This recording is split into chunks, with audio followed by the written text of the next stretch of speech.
बच्चों, कैसे हो आप लोग? उम्मीद करती हूँ अच्छे ही होंगे। मैं भी अच्छी हूँ। तो आज हम लोग एक न्यू चैप्टर पढ़ने वाले हैं और आइए चैप्टर स्टार्ट करते हैं। और मैं कोशिश करूंगी कि आपको बहुत ही अच्छे से समझा के पढ़ाऊं और साथ में मैं आपको नोट्स भी दूंगी। तो आइए लेक्चर शुरू करते हैं। हेलो बच्चों, तो आइए हम लोग आज क्लास 12th बायो का एक बेहद इम्पॉर्टेंट चैप्टर स्टार्ट करने वाले हैं और उस चैप्टर का नाम है मॉलिक्यूलर बेसिस ऑफ इनहेरिटेंस। ये चैप्टर काफ़ी इम्पॉर्टेंट है नीट के लिए भी एंड बोर्ड एग्जाम के लिए भी। नीट की अगर मैं स्पेशली बात करूं तो ये चैप्टर जो है वो काफ़ी वेटेज रखता है क्योंकि इससे काफ़ी सारे क्वेश्चंस जो हैं वो पूछे जाते हैं। तो हमें इस चैप्टर को अच्छे से पूरा बेसिक से पढ़ना है ताकि ये चैप्टर जो है आपका मजबूत हो जाए और आपका एक भी क्वेश्चन ना छूटे। ठीक है, तो आइए स्टार्ट करते हैं। तो सबसे पहले हम इंट्रोडक्शन से स्टार्ट करेंगे। ठीक है, तो इंट्रोडक्शन में हम स्टार्ट करने वाले हैं न्यूक्लिक एसिड से। ठीक है, तो देखिए क्या लिखा है कि न्यूक्लिक एसिड के बारे में, discovered by Friedrich Miescher in the nucleus of pus cell and he named it as nuclein. कि न्यूक्लिक एसिड की अगर डिस्कवरी की बात करें तो न्यूक्लिक एसिड को डिस्कवर किया था फ्रेडरिक मिसर ने। किसने डिस्कवर किया था? तो फ्रेडरिक मिसर ने। कहाँ? तो in the nucleus of pus cell, pus cell के न्यूक्लियस में। पस सेल समझते हैं ना? समझते हैं, सब समझते हैं। जनरल बोलूँ तो डेड सेल है ना। और उन्होंने इसका नाम क्या दिया था? तो and he named it as nuclein. उन्होंने न्यूक्लिन नाम दिया था, उन्होंने न्यूक्लिक एसिड नहीं कहा, उन्होंने न्यूक्लिन कहा। और आपको ईयर भी याद रखना है 1869। जनरली मैं आपसे ईयर याद करने को नहीं कहती हूँ, लेकिन अगर मैं कह रही हूँ तो करना, क्योंकि वो इम्पॉर्टेंट है। ठीक है, तो आपने देखा कि न्यूक्लिक एसिड को डिस्कवर किन्होंने किया? फ्रेडरिक मिसर ने किया। कहाँ? तो in the nucleus of pus cell, pus cell के न्यूक्लियस में। और क्या नाम दिया? तो न्यूक्लिन नाम दिया, ईयर 1869। तो इस पूरे जो पॉइंट है इससे आपके 4 सवाल बनते हैं। पहला सवाल ये कि न्यूक्लिक एसिड को डिस्कवर किन्होंने किया? तो फ्रेडरिक मिसर ने किया। कहाँ किया? तो in the nucleus of pus cell, pus cell के न्यूक्लियस में किया। और क्या नाम दिया? तो न्यूक्लिन नाम दिया था इन्होंने। क्या नाम दिया था? न्यूक्लिन। और ईयर भी याद रखना है आपको, 1869। अब देखो, अब फिर एक और साइंटिस्ट आए, एल्टमैन। इन्होंने देखा कि ये जो न्यूक्लिन है ये एसिडिक नेचर का है, तो इन्होंने इसका नाम बदल के रख दिया न्यूक्लिक एसिड। क्यों रखा? तो ड्यू टू एसिडिक नेचर। लिख दो, ड्यू टू एसिडिक नेचर। अब ये एसिडिक नेचर का क्यों होता है ये हम आगे डिटेल में सब पढ़ेंगे। ठीक है, अब आगे देखिए क्या है कि जो न्यूक्लिक एसिड है ना वो 2 तरह के होते हैं, डीएनए एंड आरएनए। अब देखिए, अब न्यूक्लिक एसिड तो 2 तरह के हैं, डीएनए एंड आरएनए। तो अब आप यहाँ पे पूछ सकते हैं या आपसे ये पूछा जा सकता है कि न्यूक्लिक एसिड 2 तरह के हैं, डीएनए आरएनए। तो फ्रेडरिक मिसर ने जिसे न्यूक्लिन कहा था वो एक्चुअली क्या था, डीएनए या आरएनए? तो बच्चों ये आपको अच्छे से याद रखना है कि फ्रेडरिक मिसर ने जिसे न्यूक्लिन कहा था वो डीएनए था। लिख देती हूँ यहाँ पे, वो क्या था? डीएनए था। ठीक है, ये इंपॉर्टेंट है, आपको याद रखना है। अब न्यूक्लिक एसिड के बारे में कुछ और बातें जानते हैं। तो देखिए, आपने पिछले साल बायोमॉलिक्यूल में चैप्टर में पढ़ा था, बायोमॉलिक्यूल 2 तरह के पढ़े थे आपने, एक माइक्रोमॉलिक्यूल, दूसरा मैक्रोमॉलिक्यूल। जो माइक्रोमॉलिक्यूल है यानी छोटे साइज के मॉलिक्यूल, और जो मैक्रोमॉलिक्यूल है यानी बड़े साइज के मॉलिक्यूल। तो अपना जो न्यूक्लिक एसिड है वो क्या है, माइक्रो या मैक्रो? तो याद रखना है आपको कि न्यूक्लिक एसिड मैक्रोमॉलिक्यूल है। ठीक है, ये पॉलीमर है बच्चों, ये पॉलीमर है। जैसे कि आपने पढ़ा होगा पिछले साल बायोमॉलिक्यूल वाले चैप्टर में कि protein are polymer of amino acid. वैसे ही जो न्यूक्लिक एसिड है वो किसके पॉलीमर है? तो ये न्यूक्लियोटाइड्स के पॉलीमर हैं। They are polymer of nucleotides. तो चूंकि ये न्यूक्लियोटाइड्स के पॉलीमर है, इसीलिए बच्चों न्यूक्लिक एसिड का एक और नाम है पॉलीन्यूक्लियोटाइड। न्यूक्लिक एसिड का एक और नाम क्या हो गया? पॉलीन्यूक्लियोटाइड। पॉलीन्यूक्लियोटाइड का क्या मतलब है? पॉली का मतलब मेनी एंड न्यूक्लियोटाइड की जो न्यूक्लिक एसिड है वो बहुत सारे न्यूक्लियोटाइड से मिलके बने होते हैं, है ना, यही मतलब हुआ ना। तो अब है कि अब ये न्यूक्लियोटाइड क्या है ये जानना पड़ेगा, तो आज जानते हैं। देखिए, कि जब, ध्यान से समझना, कि nitrogenous base plus pentose sugar, nitrogenous base और पेंटोज शुगर जब जुड़ते हैं तो न्यूक्लियोसाइड बनता है। याद रखिएगा, ये न्यूक्लियोसाइड है, टाइड नहीं है, ये अभी साइड है। Nitrogenous base plus pentose sugar क्या कहलाएंगे? न्यूक्लियोसाइड। और अब इस न्यूक्लियोसाइड में अगर फॉस्फोरिक एसिड डाल दिया जाए, या मैं बोलूँ फॉस्फेट ऐड कर दिया जाए, तो यही कहलाते हैं, क्या कहलाते हैं? न्यूक्लियोटाइड। तो nucleoside plus phosphoric acid, nucleotide. तो अगर आपसे कोई पूछता है कि बताओ न्यूक्लियोटाइड किन किन चीज़ों से मिलकर बना है, तो आप क्या कहेंगे? Nitrogenous base, pentose sugar and phosphoric acid. इसके 3 कंपोनेंट्स हैं। कौन कौन से? तो nitrogenous base, pentose sugar and phosphoric acid. अब देखो, अब यहाँ पे तो एक न्यूक्लियोटाइड बना, ये तो एक न्यूक्लियोटाइड है ना। इस तरह के ढेर सारे न्यूक्लियोटाइड को जब आप जोड़ेंगे तब बनेगा polymer of nucleotide, that is nucleic acid. तो आइए थोड़ा इसको जोड़ के भी देखते हैं। उससे पहले आप यहाँ पर एक और चीज़ अच्छे से क्लियर कर लीजिए। देखिए, आपसे ये सवाल पूछा जाएगा कि न्यूक्लियोसाइड एंड न्यूक्लियोटाइड में क्या डिफरेंस है? तो फॉस्फेट का डिफरेंस है, फॉस्फेट ग्रुप है तो न्यूक्लियोटाइड, और फॉस्फेट ग्रुप नहीं है तो न्यूक्लियोसाइड। देखिए, मैं यहाँ पे लिख देती हूँ आपके लिए कि न्यूक्लियोटाइड बराबर न्यूक्लियोसाइड प्लस फॉस्फेट ग्रुप।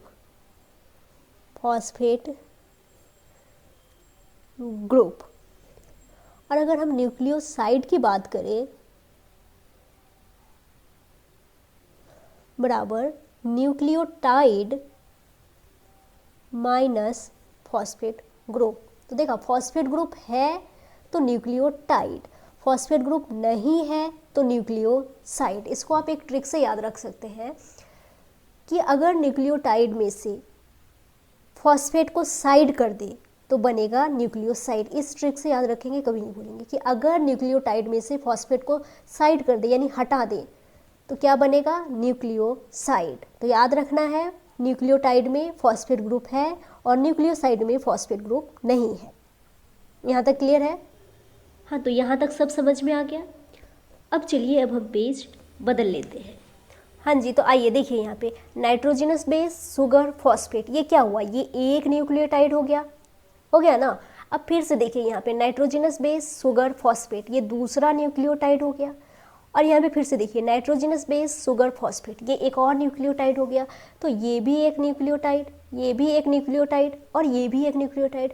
और जब ढेर सारे न्यूक्लियोटाइड को आप जोड़ देंगे तो क्या बनेगा? Polymer of nucleotide, that is polynucleotide बनेगा। तो आइए ना जोड़ देते हैं। देखिए, जोड़ देते हैं शुगर को फॉस्फेट से।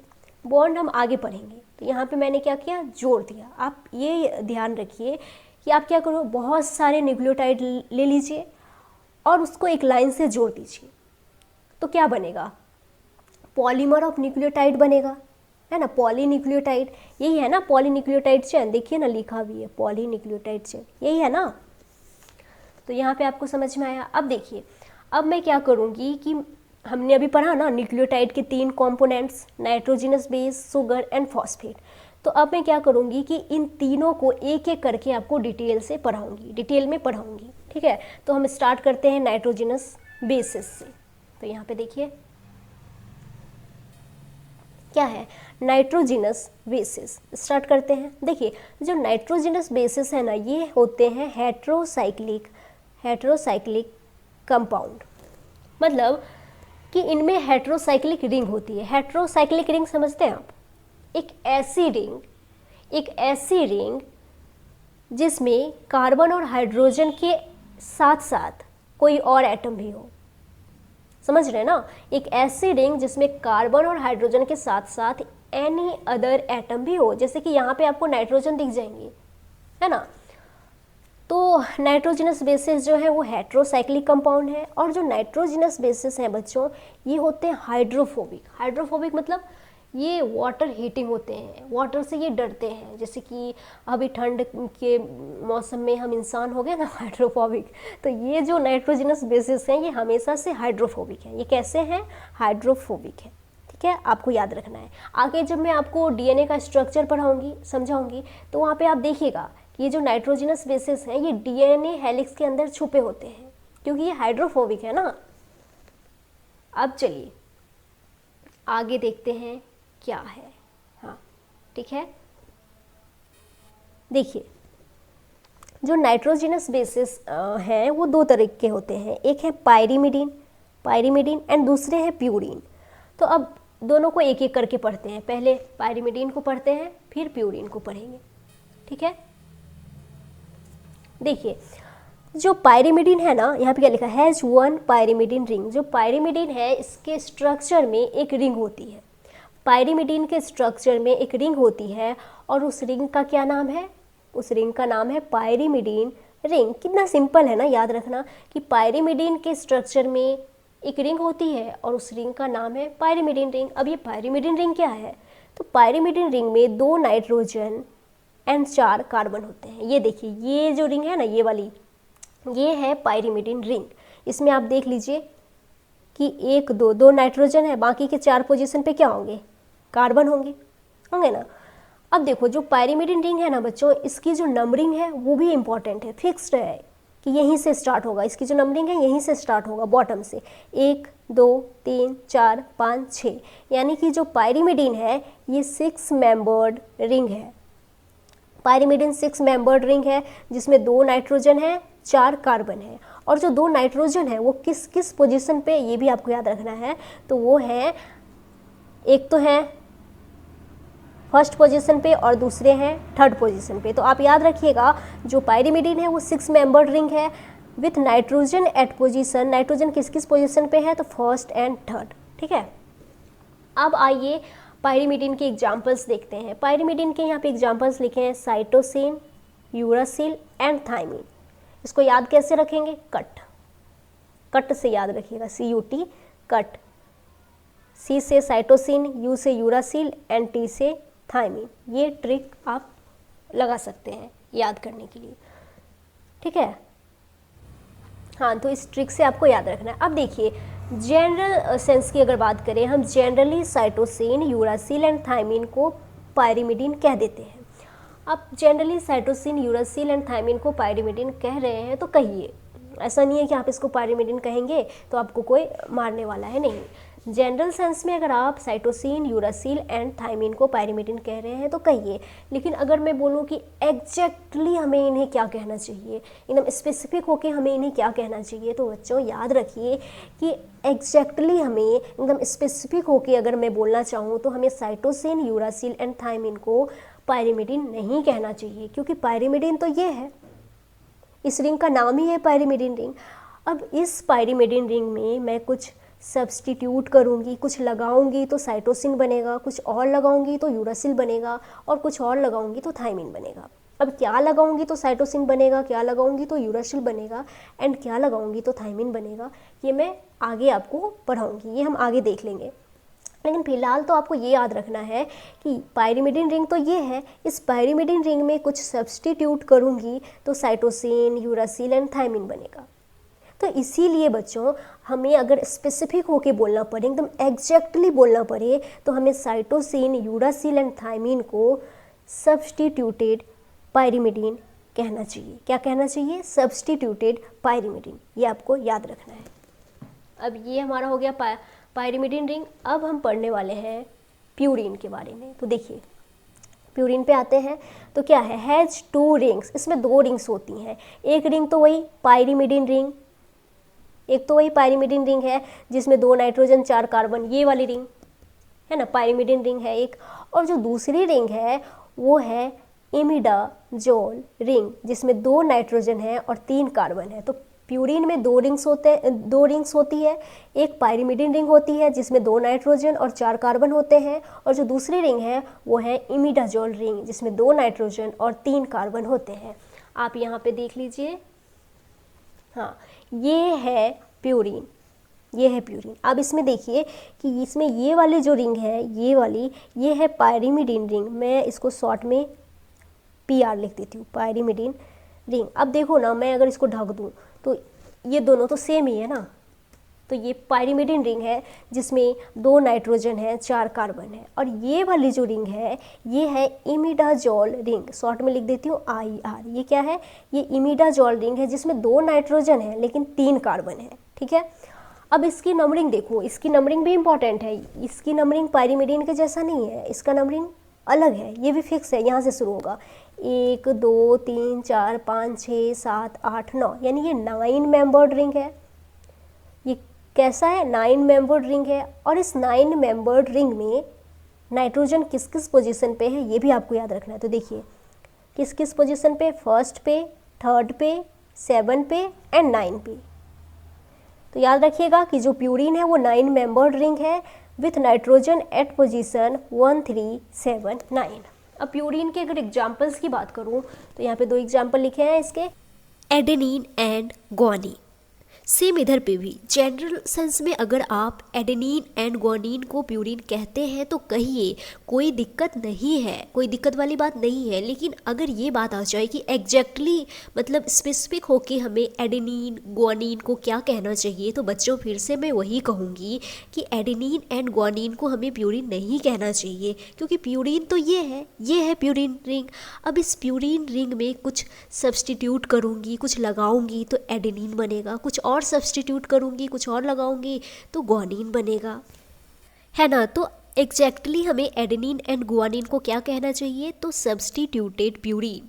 क्योंकि प्यूरिन रिंग में कुछ सब्सटीट्यूट करूँगी, कुछ लगाऊंगी तो एडेनिन बनेगा, कुछ और सब्सटीट्यूट करूँगी तो ग्वानिन बनेगा। तो इन दोनों को हमें क्या कहना चाहिए, सब्सटीट्यूटेड प्यूरिन कहना चाहिए। ये मैं नहीं कह रही, ये आपके NCERT में लिखा है, बायोमोलिक्यूल वाले चैप्टर में लिखा है, वहाँ अगर आपको बिलीव नहीं हो रहा तो देख लेना। तो आज के इस लेक्चर में इतना ही। यहाँ पे हमने इस जो चैप्टर है मॉलिक्यूलर बेसिस ऑफ इनहेरिटेंस, इसमें हमने आज इंट्रोडक्टिव पार्ट स्टार्ट किया और न्यूक्लिक एसिड के बारे में पढ़ा। तो आज इतना ही। आगे लेक्चर में हम और पढ़ेंगे, हम ये जानेंगे कि DNA एंड RNA में कौन कौन से नाइट्रोजिनस बेसिस होते हैं। इसके बाद हम पेंटोज शुगर को डिटेल में पढ़ेंगे, फिर हम फॉस्फोरिक एसिड को भी पढ़ेंगे। और ये सब जब पढ़ लेंगे तीनों कंपोनेंट, तब फिर हम न्यूक्लियोसाइड एंड न्यूक्लियोटाइड बनाएंगे। तो आज के इस लेक्चर में इतना ही। मिलते हैं फिर से एक नए लेक्चर के साथ, तब तक के लिए थैंक यू, बाय बाय, जय हिंद।